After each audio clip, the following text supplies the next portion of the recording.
तो अगर आप एक हेल्दी इंडिविजुअल हैं, अगर आपकी इम्यूनिटी बहुत अच्छी है, तो ज़्यादातर केस में आपको किसी भी दवाई की ज़रूरत नहीं होती। जैसे मैंने आपको बताया कि कॉमन कोल्ड 10 दिन में अपने आप ठीक हो जाता है। लेकिन अगर आपको बाकी के जो सिम्टम्स हैं, अगर आपको सिम्टम्स परेशान कर रहे हैं, जैसे कि फीवर, हेडेक या बॉडी एक, तो आपको ये जो सिम्टम्स हैं, इसको रिलीव करने के लिए आपको दवाइयाँ दी जाएंगी। जैसे कि अगर आपको बहुत ज़्यादा फीवर है, तो आपको फीवर के लिए दवाई दी जाएगी, फीवर कम करने के लिए आपको दवाई दी जाएगी।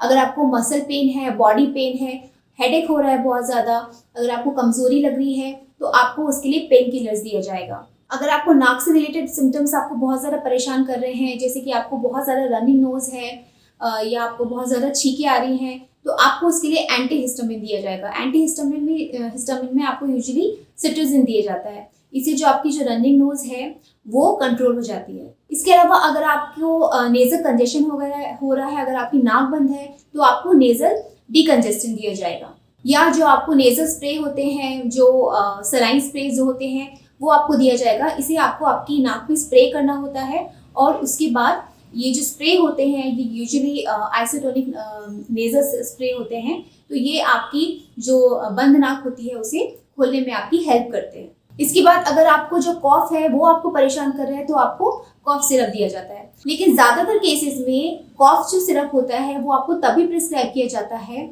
अगर आपकी जो खांसी है वो 3 हफ्ते से ज़्यादा हो गई हो। नहीं तो बेटर यही होता है कि आपको जो कॉफ आ रहा है वो कॉफ रिफ्लेक्स से आपका जो कॉफ है वो आपकी बॉडी से बाहर निकल जाए। तो इस तरीके से आपके सिम्टम्स के अकॉर्डिंग आपको दवाइयाँ दी जाती हैं। एक और ख़ास बात जो आपको ध्यान देना चाहिए वो ये है कि इनके ट्रीटमेंट के लिए आपको एंटीबायोटिक्स का जो इस्तेमाल है वो नहीं करना चाहिए और ज़्यादातर केसेस में आपको एंटीबायोटिक्स दी भी नहीं जाती है। इसके पीछे की वजह ये है कि जो कॉमन कोल्ड और जो फ्लू होता है, ये दोनों वायरस की वजह से होता है और जो एंटीबायोटिक्स होती हैं वो बैक्टीरिया पे काम करती हैं। इसीलिए ज़्यादातर केसेस में जो एंटीबायोटिक्स होती है उनकी ज़रूरत नहीं होती है और एंटीबायोटिक्स जो है वो काम भी नहीं करती हैं। इसके अलावा ये चीज़ आपको एडवाइस की जाती है कि जो आपकी जो बॉडी है, आप उसको अपनी बॉडी को टाइम दें। ये जो सारे सिम्टम्स हैं ये थोड़े दिनों में अपने आप ही रिजॉल्व हो जाते हैं और अगर ये रिजॉल्व नहीं हो रहे हैं तो ही आप इसके लिए दवाइयाँ लें। ऐसे नहीं कि आपको तुरंत ही आपको रनिंग नोज हुई या आपको कॉफ हुआ और आपने तुरंत ही दवाई ले ली।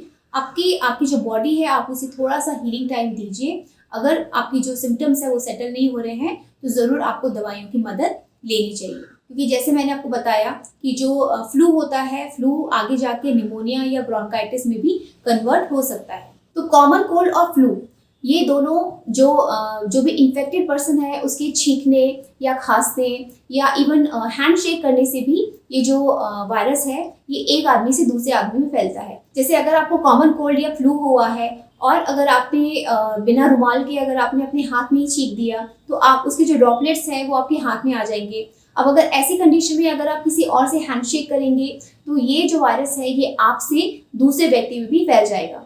तो जो ट्रांसमिशन है वो कॉमन कोल्ड और जो फ्लू है वो दोनों का एक ही है, यानी कि बाय कॉफिंग या स्नीजिंग या फिर हैंडशेक से। तो अब देखते हैं कि इसके होम रेमेडीज़ क्या हैं। तो कॉमन कोल्ड और फ्लू इसे आप अपने घर में भी ठीक कर सकते हैं। अगर आपके सिम्टम्स ज़्यादा वर्स नहीं है तो आपको दवाइयों की ज़रूरत नहीं होती। आपको इसमें आप बहुत सारा गर्म पानी पीजिए, उससे आपको काफ़ी बेटर लगेगा। जो आपको जो सॉल्ट के जो गागल्स होते हैं आप वो कीजिए। थोड़े से गर्म पानी में नमक डाल के आप अगर उससे गार्गल कर लेंगे तो उससे भी आपके सिम्टम्स बहुत जल्दी रिलीफ होंगे। आप जो इसमें जो नेज़ल स्प्रे, जैसे मैंने आपको पहले भी बताया, नेज़ल स्प्रे बहुत अच्छा काम करते हैं। आप अपनी जो बंद नाक के लिए आप नेज़ल स्प्रे का इस्तेमाल करें। आप इसमें जो बेवरेजेस हैं उससे दूर रहें। आप अल्कोहल, जब तक आपको फ्लू या आपको कॉमन कोल्ड हुए तो आप अल्कोहल से दूर रहें। आप बहुत ज़्यादा ठंडी चीज़ों से जैसे कि आइसक्रीम्स या कोल्ड ड्रिंक्स, इन सब चीज़ों से दूर रहें। आपको आराम, आपकी इसमें जो बेड रेस्ट है वो बहुत ज़्यादा ज़रूरी है। आप जितना ज़्यादा आराम करेंगे आप उतनी जल्दी ठीक हो पाएंगे। तो ये था हमारा आज का वीडियो। आई होप कि आपको हमारा वीडियो इन्फॉर्मेटिव लगा हो। हमारा आज का वीडियो देखने के लिए बहुत बहुत धन्यवाद। Thanks for watching.